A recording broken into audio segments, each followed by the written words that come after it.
Apoy TV. Waya biology amile. Tony Magboy e mi aplom da pana mi balek mi wo de kakpa plimi. Mi apwe adanwo tamosusu kata no be mi agbo.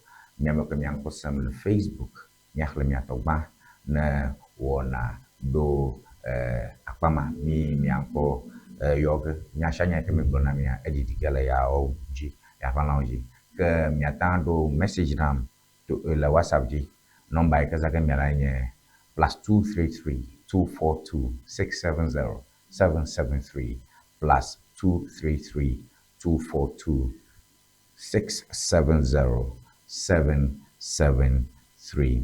Mena mienya amako pekpe dia le bonye ikenye assembly manola ne Klepe electoral area. Honorable Raphael Walasi Dogbe Elegbonye. Aka afmadi afiamia majibo mokbo a tochi nyai ke le tome mijibe nya globa egbai tukoprola ya John Dramani Mahama hokore kaleji aji ke nyade le ya o mahecha challenge kon to mafia Honorable Dr.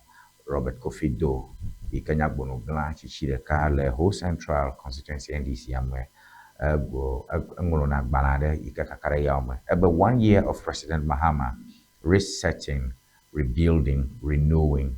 1 year of President Mahama resetting, renewing, rebuilding,